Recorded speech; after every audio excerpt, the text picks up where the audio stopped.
এখানে টপিক হচ্ছে উদ্দেশ্য ও বিধেয়, যেটাকে আমরা ইংলিশে বলি সাবজেক্ট অ্যান্ড অবজেক্ট অথবা সাবজেক্ট প্রেডিকেট, যেটাকে আমরা ইংলিশে সাবজেক্ট অবজেক্ট বলি বা সাবজেক্ট প্রেডিকেট বলি। সাবজেক্ট আর এটাকে আমরা বলি অবজেক্ট অথবা প্রেডিকেট, ঠিক আছে, ইংলিশে যেটা আমরা বলি আর কি। তো এই টপিকটা মোটামুটি সহজ এবং গুরুত্বপূর্ণ।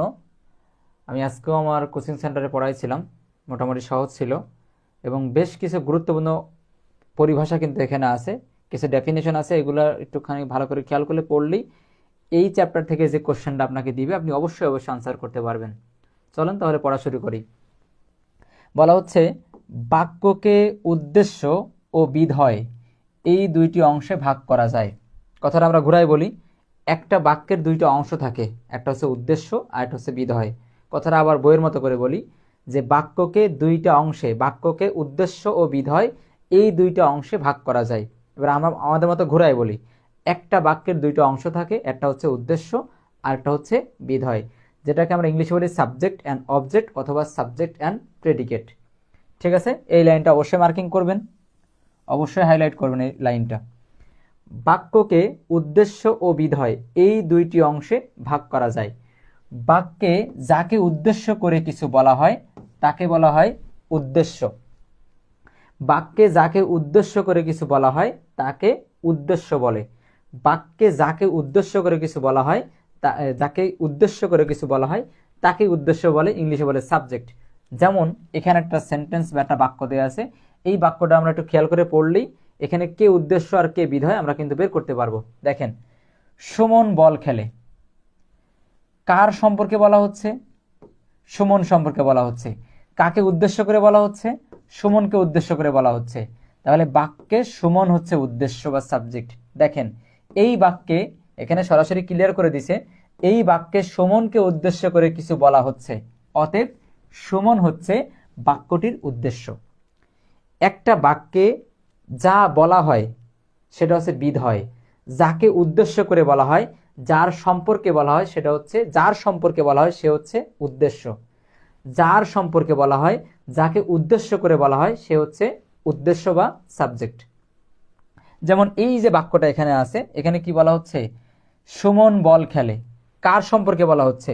সুমন সম্পর্কে বলা হচ্ছে, এজন্য সুমন হচ্ছে উদ্দেশ্য।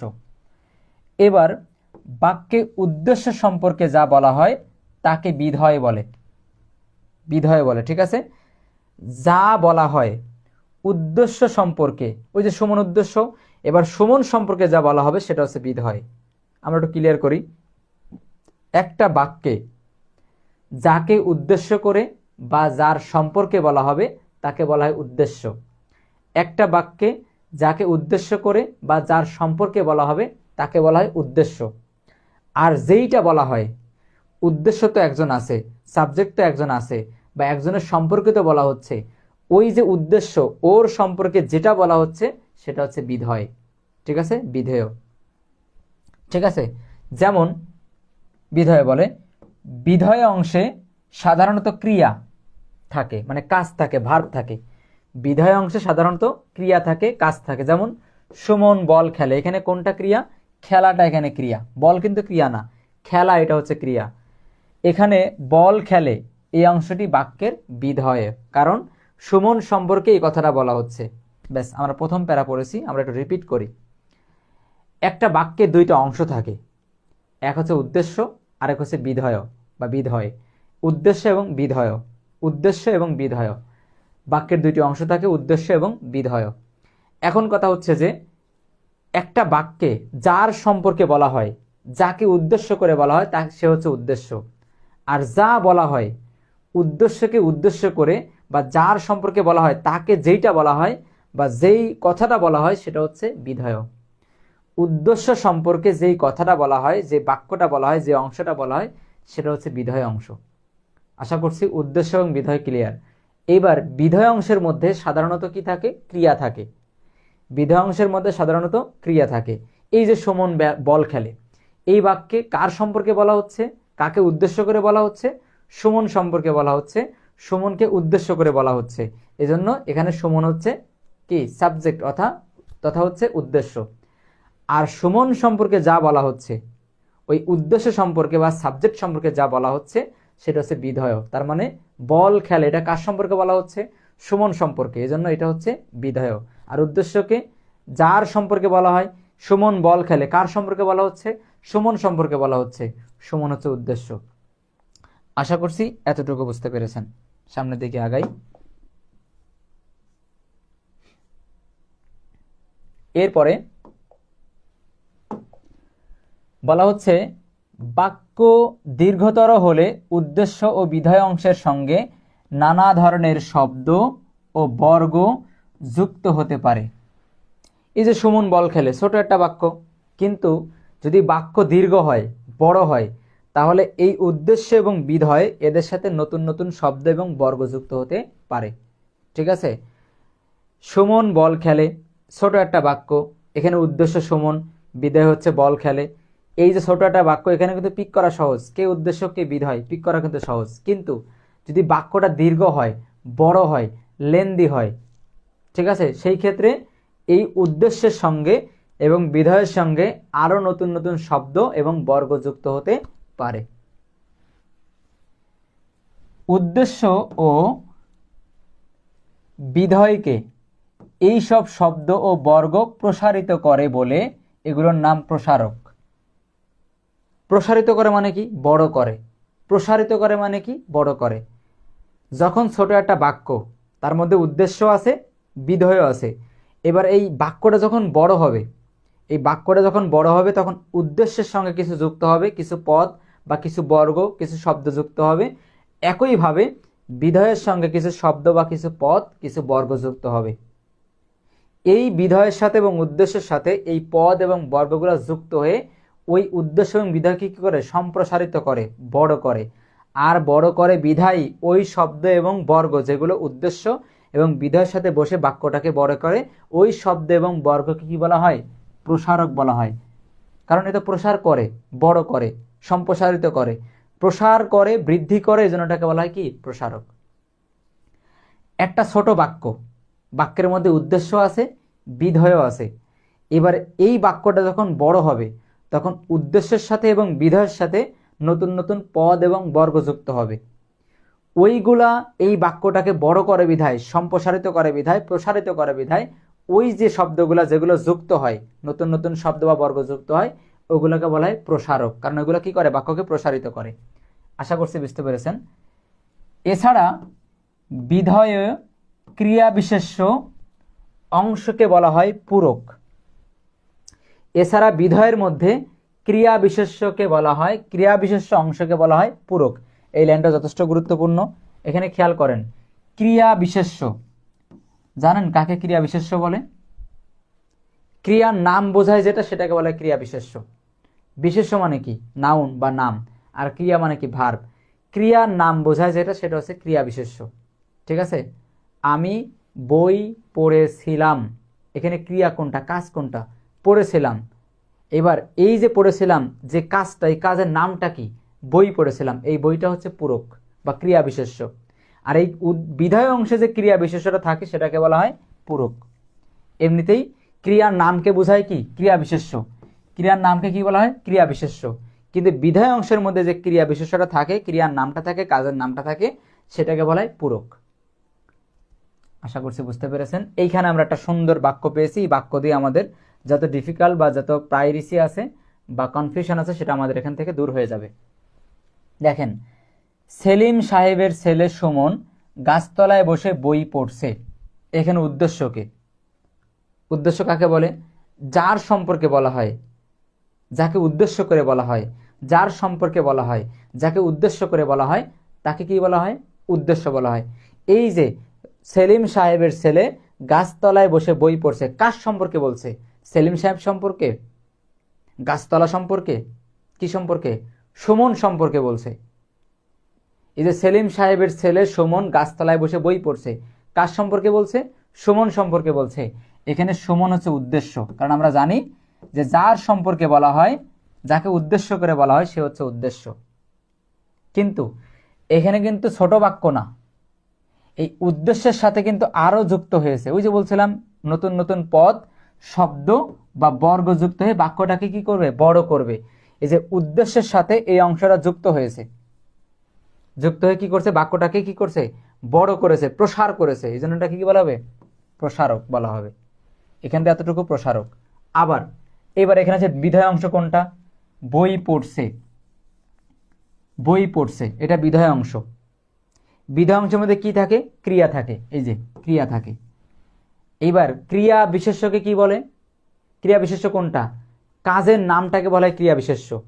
ঠিক আছে, তাহলে এখানে কাজ কোনটা? পড়ছে। কি পড়ছে? বই পড়ছে। কাজের নাম কি? বই পড়া। তাহলে বইটা এখানে হচ্ছে ক্রিয়া বিশেষ্য। আর বিধেয় অংশের ক্রিয়া বিশেষ্যকে বলা হয় পূরক। তাহলে বই এখানে পূরক। ঠিক আছে। আর এই যে গাছতলায় বসে, এটা কি? এটাও প্রসারক। এটা কাকে প্রসার করেছে? বিধেয়কে প্রসার করেছে, বিধেয়কে বড় করেছে। এটা বিধেয় অংশের প্রসারক। আর সেলিম সাহেবের ছেলে, এটা উদ্দেশ্যকে প্রসার করেছে, উদ্দেশ্যকে বড় করেছে। এটা হচ্ছে উদ্দেশ্য অংশের প্রসারক। দেখেন এখানে কি বলছে? এখানে সুমন উদ্দেশ্য, এটা আমরা নিজেরাও বুঝেছি। আর সেলিম সাহেবের ছেলে উদ্দেশ্যের প্রসারক। কারণ সেলিম সাহেবের ছেলে এই কথাটা দ্বারা সুমন কথাটাকে আরো বড় করেছে, বৃদ্ধি করেছে, প্রসার করেছে। ঠিক আছে, তাহলে এটা হচ্ছে সেলিম সাহেবের ছেলে, এটা হচ্ছে উদ্দেশ্যের প্রসারক। অন্যদিকে পড়ছে বিধেয় অংশের ক্রিয়া, বিধেয় অংশের কাজ, পড়ছে কথাটা। গাছতলায় বসে বিধেয় অংশের প্রসারক। এই যে বিধেয় অংশ বই পড়ছে, এই অংশটাকে বাড়াইছে কে? প্রসার করেছে কে? বৃদ্ধি করেছে কে? গাছতলায় বসে। তাহলে এটা হচ্ছে বিধেয় অংশের প্রসারক, এটা হচ্ছে উদ্দেশ্য অংশের প্রসারক। ঠিক আছে। এবং বই হলো বিধেয়ের পূরক, পূরকিত। কারণ বই কি? ক্রিয়ার নাম, কাজের নাম। কি পড়ছে? বই পড়ছে। এই যে বই, এটা হচ্ছে ক্রিয়ার নাম, ক্রিয়া বিশেষ্য। আর ক্রিয়া বিশেষ্যকে, বিধেয় অংশের ক্রিয়া বিশেষ্যকে বলা হয় পূরক। আশা করছি এতটুকু বুঝতে পেরেছেন। যারা এতটুকু বুঝছেন তারা ডান লেখেন, আমরা সামনের দিকে আগাবো।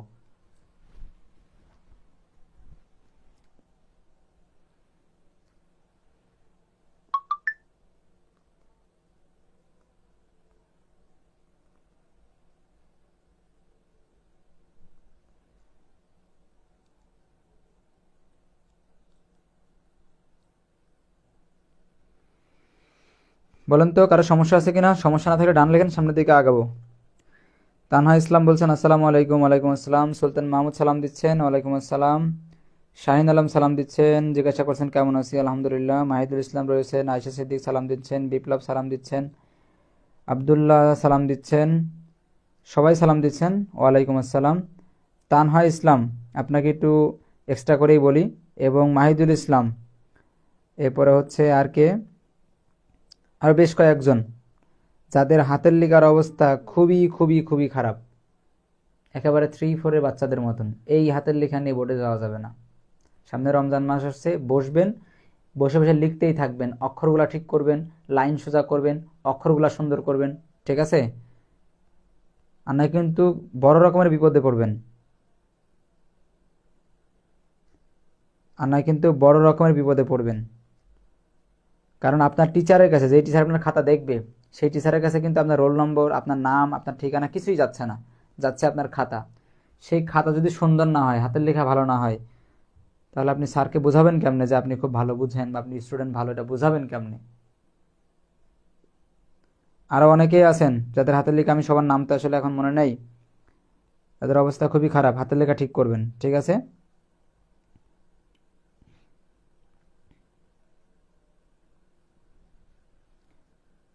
আর যারা জমে আছেন, যেহেতু আমি রেজাল্ট দিয়ে দিছি এবং কার কি সমস্যা তো বললামই। আর যারা ফেসবুকে আছেন তাদেরকেও আমি রেজাল্ট দিব এবং কার কি সমস্যা বলবো। অবস্থা খুব একটা ভালো না, অবস্থা খুবই খারাপ। তো আশা করছি এতটুকু কারো সমস্যা নেই, আমরা সামনের দিকে আগাতে পারি। এতটুকু কারো সমস্যা নেই, আমরা সামনের দিকে আগাতে পারি।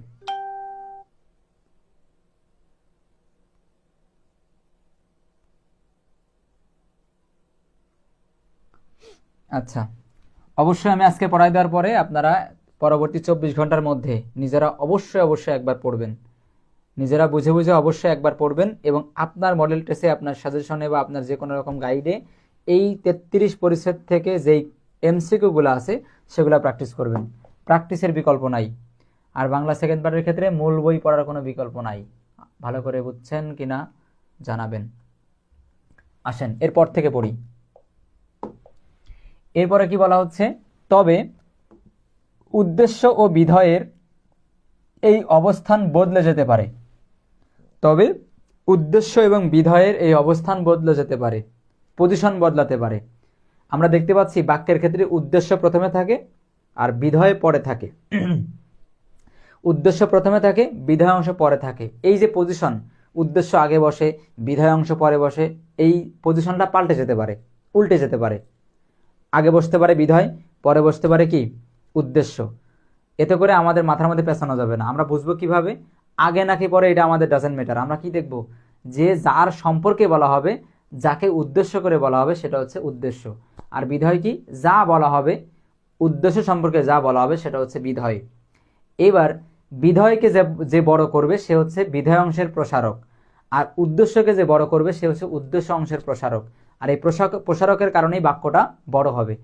আর বিধয় অংশের মধ্যে সাধারণত ক্রিয়া থাকে, কাজ থাকে, আর ওই বিধয় অংশের ক্রিয়ার নামটাকে বলা হয়, কাজের নামটাকে বলা হয় কি, পূরক। এই তো আমাদের পড়া। তো এখানে বলা হচ্ছে যে তবে উদ্দেশ্য এবং বিধয়ের এই অবস্থানটা পাল্টে যেতে পারে, মানে উদ্দেশ্য বিধয় জায়গা চেঞ্জ করতে পারে। যেমন দেখেন এখানে চিনি বা শর্করা এইসব মিলিয়ে তৈরি হয়, এই একটা বাক্য। বলেন তো এখানে কে উদ্দেশ্য, চিনি বা শর্করা, চিনি বা শর্করা এইসব মিলিয়ে তৈরি হয়। এই যে এইসব মিলিয়ে তৈরি হয় কার সম্পর্কে বলা হচ্ছে, চিনি এবং বা শর্করা সম্পর্কে বলা হচ্ছে। যেন এইটা হচ্ছে উদ্দেশ্য আর এটা হচ্ছে বিধয়। ঠিক আছে, এবারে কথাগুলো উল্টে যেতে পারে। যেমন এই বাক্যকে এইভাবেও লেখা যেতে পারে, মানে উল্টায় লেখা যেতে পারে, এই সব মিলিয়ে তৈরি হয় চিনি বা শর্করা। এই দেখেন, এই সব মিলিয়ে তৈরি হয় চিনি বা শর্করা। এবার চিনি বা শর্করা এটা কিন্তু উদ্দেশ্যই আছে, কিন্তু বসে গেছে কোথায়, পরে। আর এই যে এসব মিলিয়ে তৈরি হয়, যে তৈরি হয়, এটা কিন্তু বিধয় অংশের ক্রিয়া, এটা কিন্তু চলে এসছে আগে। ঠিক আছে, এবার খেয়াল করেন উপরের প্রথম বাক্যে উদ্দেশ্য চিনি বা শর্করা প্রথমে বসেছে, বিধয়ের প্রসারক এই সব মিলিয়ে মাঝখানে বসেছে এবং বিধয়ের ক্রিয়া তৈরি হয় শেষে বসছে। প্রথম বাক্যের কথা বলছে আর কি, এইটা চিনি বা শর্করা উদ্দেশ্য প্রথমে বসছে, এসব মিলিয়ে এটা বিধয় অংশের প্রসারক মাঝখানে বসছে, এবং তৈরি হয় এটা হচ্ছে বিধয় অংশের ক্রিয়া বা বিধয় অংশ, এটা কোথায় বসছে, শেষে বসছে। অন্যদিকে দ্বিতীয় বাক্যে উদ্দেশ্য চিনি বা শর্করা শেষে বসছে, উদ্দেশ্য চিনি বা শর্করা কোথায় বসছে, শেষে বসছে। বিধয় অংশের প্রসারক এই সব মিলিয়ে এটা হচ্ছে বিধয় অংশের প্রসারক, এটা প্রথমে বসছে, এবং বিধয় অংশের ক্রিয়া তৈরি হয় এটা কোথায় বসছে, মাঝখানে বসছে। তার মানে কি এখানে কি বলতে চাচ্ছে, যে জায়গাটা পরিবর্তন হতে পারে, উদ্দেশ্য বিধয় এবং কি প্রসারকের জায়গাটা কি হতে পারে, পরিবর্তন হতে পারে, চেঞ্জ হতে পারে। সাধারণত উদ্দেশ্যের পূর্বে উদ্দেশ্যের প্রসারক এবং বিধয়ের পূর্বে বিধয়ের প্রসারক বসে। মানে যেই শব্দ বা পদ বা বর্গগুলো উদ্দেশ্যকে বড় করে সেটাকে তো আমরা উদ্দেশ্যের প্রসারক বলি, সেটা উদ্দেশ্যের আগে বসে। আর যেই পদ বা বর্গ বা শব্দ বিধয়কে বড় করে, প্রসার করে, প্রসারিত করে, সেটাকে আমরা কি বলি, বিধয় অংশের প্রসারক বলি। সেটা কোথায় বসতে পারে, বিধয় অংশের পূর্বে বসে। তাহলে সাধারণত উদ্দেশ্যের প্রসারক উদ্দেশ্যের পূর্বে এবং বিধয় অংশের প্রসারক বিধয় অংশের পূর্বে বসে, এটা সাধারণ কথা। তবে বিধয়ের স্থান কাল সংক্রান্ত প্রসারক উদ্দেশ্যের পূর্বেও বসতে পারে। বিধয়কে প্রসারিত করে কাল এবং স্থান, স্থান এবং কাল এমন কোন প্রসারক যেটা বিধয়কে প্রসারিত করে, সেটা কিন্তু বিধয়ের পূর্বে না বসে উদ্দেশ্যের পূর্বে বসতে পারে। কথা কি বুঝছেন? সাধারণ কথা হচ্ছে যে উদ্দেশ্যের প্রসারক উদ্দেশ্যের আগে বসবে, বিধয়ের প্রসারক বিধয়ের আগে বসবে, এটা সাধারণ কথা। কিন্তু মাঝে মধ্যে বিধয়ের প্রসারক যেটা কাল এবং স্থান বোঝায় সেটা কোথায় বসতে পারে, উদ্দেশ্যের আগেও বসতে পারে। যেমন 1952 সালে ঢাকার রাজপথে, এই যে 1952 সাল এবং ঢাকার রাজপথ এই দুইটা কিন্তু বিধয় অংশের প্রসারক, এবং এইটা বোঝাচ্ছে স্থান, এটা বোঝাচ্ছে সময়, কাল। ঠিক আছে, স্থান বা কাল কোথায় বসতে পারে, বিধয় অংশের প্রসারক হওয়া সত্ত্বেও এই স্থান এবং কাল উদ্দেশ্যের আগে বসতে পারে। এই যে 1952 সাল এটা কাল বোঝাচ্ছে, সময় বোঝাচ্ছে। এই যে ঢাকার রাজপথে এটা বোঝাচ্ছে কি, স্থান। বাঙালি জাতির অহংকার, বাঙালি জাতির অহংকার রফিক সালাম বরকত জাব্বার মাতৃভাষার জন্য জীবন উৎসর্গ করেছিলেন। এখানে উদ্দেশ্যকে যার সম্পর্কে বলা হচ্ছে, এদের সম্পর্কে বলা হচ্ছে। ঠিক আছে, রফিক সালাম বরকত জাব্বার এদের সম্পর্কে বলা হচ্ছে, এজন্য এরা হচ্ছে উদ্দেশ্য। কি বলা হচ্ছে, মাতৃভাষার জন্য জীবন উৎসর্গ করেছিলেন। এটা হচ্ছে বিধায় অংশ। বলেন তো বিধায় অংশের ক্রিয়া কোনটা, কাজ কোনটা? উৎসর্গ করেছিলেন, এটা হচ্ছে কাজ। বিধায় অংশের ক্রিয়া এটা, উৎসর্গ করেছিলেন। এখানে বিধায় অংশের ক্রিয়া বিশেষ্য কোনটা? জীবন। কি উৎসর্গ করেছিলেন? জীবন উৎসর্গ করেছিলেন। আর ক্রিয়া, এই বিধায় অংশের ক্রিয়া বিশেষ্যকে কি বলে? পূরক বলে। তাহলে এই বাক্যে পূরক কোনটা? জীবন। জীবন হচ্ছে এই বাক্যের পূরক। এবার মাতৃভাষার জন্য, এটা হচ্ছে বিধায় অংশের কি? প্রসারক, মানে বিধায় অংশকে বড় করেছে। এবং 1952 সাল ঢাকার রাজপথ, এইটাও বিধায় অংশের মানে প্রসারক, কিন্তু কোথায় বসছে? উদ্দেশ্যের আগে বসছে। বাঙালি জাতির অহংকার কারা? রফিক, বরকত, সালাম, জব্বার। তাহলে এইটা হচ্ছে উদ্দেশ্যর প্রসারক। আশা করছি বুঝতে পেরেছেন। এখানে ব্যাখ্যা করা আছে, দেখেন। এই বাক্যে উদ্দেশ্য হলো রফিক, সালাম, বরকত, জাব্বার। উদ্দেশ্যের প্রসারক হলো বাঙালি জাতির অহংকার। কারা বাঙালি জাতির অহংকার? তাহলে বাঙালি জাতির অহংকার দিয়ে কাকে বোঝাচ্ছে? রফিক, বরকত, সালাম, বরকত, এদেরকে বোঝাচ্ছে না। এই জন্য এটা হচ্ছে উদ্দেশ্যের প্রসারক, মানে উদ্দেশ্যকে বড় করেছে। আর বিধায়ের ক্রিয়া হলো উৎসর্গ করেছিলেন, এটাই তো কাজ। বিধায় অংশের কাজ তো এটাই, উৎসর্গ করেছিলেন। বিধায়ের পূরক হলো জীবন, কারণ ওই যে ক্রিয়া বিশেষ্য, বিধায় অংশের ক্রিয়া বিশেষ্য মানে ক্রিয়ার নামটাকে কি বলা হয়? পূরক বলা হয়। তাহলে এখানে ক্রিয়ার নাম কোনটা? কি উৎসর্গ করেছিলেন? জীবন উৎসর্গ করেছিলেন। ঠিক আছে, তাহলে জীবনটা হচ্ছে এখানে পূরক। অন্যদিকে 1952 সালে এবং ঢাকার রাজপথ, মাতৃভাষার জন্য এই তিনটা কি? তিনটা হচ্ছে বিধায় অংশের প্রসারক। কিন্তু এইটা 1952 সাল আর ঢাকার রাজপথ বিধায় অংশের প্রসারক হলেও সেটা বসছে কোথায়? উদ্দেশ্যের আগে বসছে। আর কি আছে? না, আর নাই। এবার কোশ্চেন, বলেন তো কারো কোনো সমস্যা আছে কিনা? বলেন, কারো কোনো সমস্যা আছে কিনা?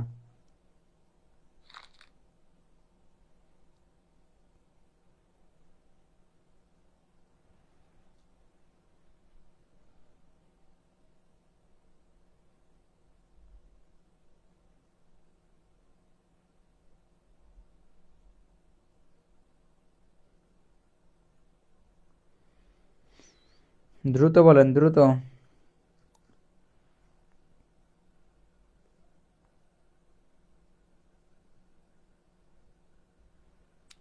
আশা করছি রমজানে ছুটি থাকবে, যদিও অলরেডি প্রজ্ঞাপন জারি হয়েছে যে রমজান জুড়ে ছুটি থাকবে সকল শিক্ষা প্রতিষ্ঠান। তো আপনাদেরও হয়তো বন্ধ থাকবে। বন্ধ থাকলেই ভালো, তাহলে নিজেকে একদম আমার সাথে যুক্ত করে পুরো দমসে প্রস্তুতি চলবে। ঠিক আছে, কোনো মাপ নাই, কোনো কম্প্রোমাইজ নেই, পড়াশোনা চলবে তুক্ষার লেভেলে রমজানে।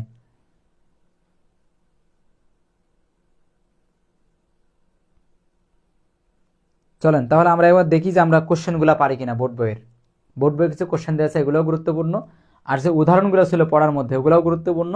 আর আপনারা হচ্ছে আপনাদের মডেল টেস্ট থেকে বা সাজেশন থেকে এই টপিকের উপরে বা এই পরিস্থিতির উপরে যে এমসিকিউগুলো আছে এগুলো একটু দেখে নেবেন। এখন তার মুখস্থ করা লাগবে না, এখন আপনি এমনি পারবেন। যখন বোর্ড বই থেকে ভেঙে ভেঙে পড়ে এসছেন, বুঝে পড়ে এসছেন, তখন এমনিতে এমসিকিউ পারবেন।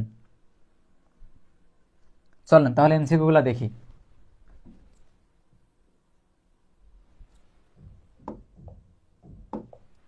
বলেন প্রথমটা কি হবে? একেবারে ইজি। কি বলছে? বাক্যের দুইটি অংশ কি? উদ্দেশ্য এবং বিধেয়, তাই না? বাক্যে উদ্দেশ্য সম্পর্কে যা বলা হয় তাকে কি বলে? প্রসারক বলে? জি না। পূরক বলে? জি না। উদ্দেশ্য বলে? জি না। কি বলে? বিধেয় বলে। উদ্দেশ্য সম্পর্কে যা বলা হয় সেটাকে কি বলে? বিধেয় বলে। বাক্যে যাকে উদ্দেশ্য করে কিছু বলা হয় তাকে কি বলে? তাকে উদ্দেশ্য বলে। বাক্যে যাকে উদ্দেশ্য করে কিছু বলা হয় তাকে কি বলে? উদ্দেশ্য বলে। উদ্দেশ্য ও বিধেয়কে প্রসারিত করা হয় যেসব শব্দ বর্গ দিয়ে তাকে কি বলে? প্রসারক বলে, তাই না? বাক্যের মধ্যে উদ্দেশ্য এবং বিধেয়কে যে প্রসারিত করে, যে বড় করে, তাকে কি বলে? প্রসারক বলে। যখন আপনি মেইন বিষয়টা পড়বেন তখন আপনার কোশ্চেন সলভ করতে মোটেই ডিস্টার্ব ফিল করতে হবে না, কোনো রকম কনফিউশন থাকবে না। তবে মূল বিষয়টাকে কনসেপ্ট ক্লিয়ার করে আগে রেডি করতে হবে। 5 নম্বর, বিধেয়ের ক্রিয়া বিশেষ্য অংশকে কি বলে? ক্রিয়া বিশেষ্য মানে কি? কাজের নাম। বিধেয় অংশে যে কাজের নামটা থাকে সেটাকে কি বলে? পূরক বলে। বাংলা বাক্যে উদ্দেশ্য কোথায় বসে? বাক্যের শুরুতে? জি, বাক্যের শুরুতেই বসে। কিন্তু আমরা কি দেখলাম? যে এই উদ্দেশ্য কোথায় বসতে পারে, জায়গা চেঞ্জ করতে পারে, সুতরাং যে কোনো জায়গায় বসতে পারে। উদ্দেশ্য বাক্যের যে কোনো জায়গায় বসতে পারে, শুধু প্রথমে বসবে তা কিন্তু না। কারণ আমরা দেখেছি যে বাক্যটা কি হয়, এই উদ্দেশ্য কি হয়, মাঝে বসে শেষেও বসে। ওই যে শর্করা এবং চিনি কোথায় বসছিল, শেষে বসছিল। ঠিক আছে। 7 নাম্বার, এই সব মিলিয়ে তৈরি হয় চিনি বা শর্করা। এখানে এই সব মিলিয়ে বর্গ হলো কি, এটা এই সব মিলিয়ে কি উদ্দেশ্য, দেখেন তো এখানে উদ্দেশ্যকে, চিনি এবং শর্করা হচ্ছে উদ্দেশ্য, তৈরি হয় হচ্ছে বিধেয়। আর এই যে তৈরি হয় এটাকে কে বড় করেছে, প্রসার করেছে কে, এই সব মিলিয়ে। আর যে প্রসার করে তাকে কি বলে, প্রসারক বলে। এটা কিসের প্রসারক, উদ্দেশ্যের প্রসারক? জি না, উদ্দেশ্যকে প্রসারিত করেনি। কারা প্রসারিত করছে, বিধেয় অংশকে প্রসারিত করেছে। তৈরি হয়, এসব মিলিয়ে তৈরি হয়, তৈরি হয় এটা হচ্ছে বিধেয় অংশ, এই বিধেয় অংশকে প্রসারিত করেছে এইসব মিলিয়ে, সুতরাং এটা হচ্ছে বিধেয় অংশের প্রসারক। 8 নম্বর, বিধেয়ের স্থান ও কাল সংক্রান্ত প্রসারক কোথায় বসতে পারে? একটু আগেই পড়েছি, বিধেয় অংশের প্রসারক, যদিও সাধারণ কথা হচ্ছে বিধেয় অংশের প্রসারক বিধেয়ের আগে বসবে এবং উদ্দেশ্যের প্রসারক উদ্দেশ্যের আগে বসবে, কিন্তু মাঝে মধ্যে এমনটা হতে পারে যে বিধেয় অংশের প্রসারক যেটা স্থান এবং কাল বোঝায় সেটা উদ্দেশ্যের আগেও বসতে পারে। তাহলে কোথায় বসতে পারে? বলছে বিধেয়ের স্থান এবং কাল সংক্রান্ত প্রসারক বসতে পারে উদ্দেশ্য এবং বিধেয়ের পূর্বে, উভয়ের পূর্বে বসতে পারে। বিধেয়ের পূর্বে তো এমনিই বসবে, আবার উদ্দেশ্যের পূর্বেও বসতে পারে। অনেকে আবার সরাসরি এটা আনসার করতে পারে, উদ্দেশ্যের পূর্বে বসে, তাহলে কি বিধেয় অংশের পূর্বে বসে না? বসে। মাঝে মধ্যে উদ্দেশ্যের পূর্বেও বসে, তার মানে আমরা বলতে পারি উদ্দেশ্য বা বিধেয়ের পূর্বে। 9 নম্বর দেখেন, মুঘল সম্রাট শাহজাহান তার ভালোবাসার নিদর্শন স্বরূপ তাজমহল নির্মাণ করেন। এখানে মুঘল সম্রাট কি, মুঘল সম্রাট কি বলেন?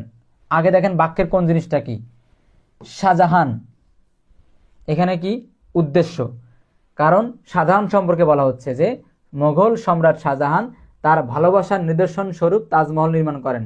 কে নির্মাণ করেন? এই যে তথ্যগুলো কার সম্পর্কে, শাহজাহান সম্পর্কে। এই জন্য শাহজাহান হচ্ছে উদ্দেশ্য, আর এইগুলো হচ্ছে তাজমহল নির্মাণ করেন, এটা হচ্ছে বিধেয়, নির্মাণ করেন। ক্রিয়া কোনটা? এইটা, নির্মাণ করেন। কি নির্মাণ করেন? তাজমহল, এটা হচ্ছে পূরক। কি নির্মাণ করেন? ক্রিয়ার কাজ, ক্রিয়ার নামটা হচ্ছে পূরক বা ক্রিয়া বিশেষ্য, তবে এখানে বলা হয় পূরক, তাহলে তাজমহল এটা হচ্ছে পূরক। আর এই যে তার ভালোবাসার নিদর্শন স্বরূপ, এটা হচ্ছে বিধেয় অংশের প্রসারক। আর সম্রাট শাহজাহান, মোঘল সম্রাট, শাহজাহান তো এখানে কি উদ্দেশ্য, এই যে মোঘল সম্রাট এটা কি, এটা হচ্ছে উদ্দেশ্যের প্রসারক। ঠিক আছে, উদ্দেশ্যের প্রসারক। আশা করছি বুঝতে পেরেছেন, উদ্দেশ্যের প্রসারক। যারা দেশের জন্য প্রাণ দিয়েছে তাদের ঋণ আমরা শোধ করতে পারবো না। এখানে ঋণ কি, বিধেয় অংশে আসেন, বিধেয় অংশ কি, শোধ করতে পারবো না, এটা হচ্ছে বিধেয় অংশে ক্রিয়া। এবার ঋণ কি, কি শোধ করতে পারবো না, এটা ক্রিয়ার কাজ না, এটা শোধ করার আছে ক্রিয়া, তাহলে ক্রিয়ার কাজ না এটা ঋণ, তাহলে ক্রিয়ার কাজকে কি বলা হয়? ক্রিয়া বিশেষ্য। কিন্তু এইখানে এসে কি বলে, বিধেয় অংশের ক্রিয়ার কাজকে কি বলে, ক্রিয়ার নামটাকে কি বলে, ক্রিয়ার কাজের নামটাকে কি বলে? পূরক বলে। ঠিক আছে, তাহলে বিধেয়ের পূরক বলে, উদ্দেশ্যের প্রসারক কখনোই না, বিধেয়ের প্রসারক না, বিধেয়ের পূরক বলে। ব্যাস, এই চ্যাপ্টার বা এই পরিচ্ছেদ ক্লিয়ার। কারো কোনো সমস্যা না থাকলে ডান লিখেন, আমরা অ্যারাবিক ফার্স্ট পার্ট ক্লাসে যাব।